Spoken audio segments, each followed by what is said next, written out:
Ulun di silo gata di daya, doa dari lun sayang mutua, beta sangsi setia ulun di cinta dari lun nyo karena Allah dapat jengap gata tok orang di sinan ulun cinta ke adik sarang senangan sudah gata di daya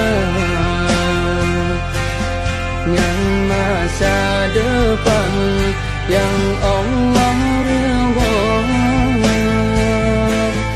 Allah yang perempatannya dua,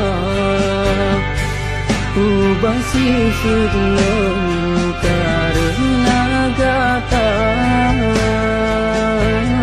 hudib lun lagi si batang kara,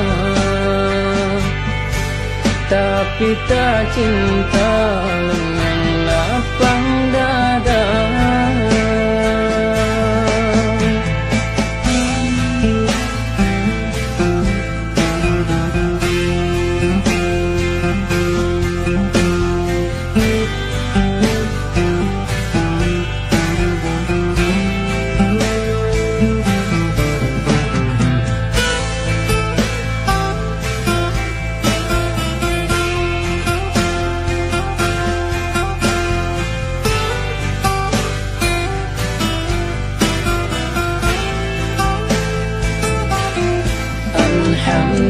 Alhamdulillah, puja ke Allah.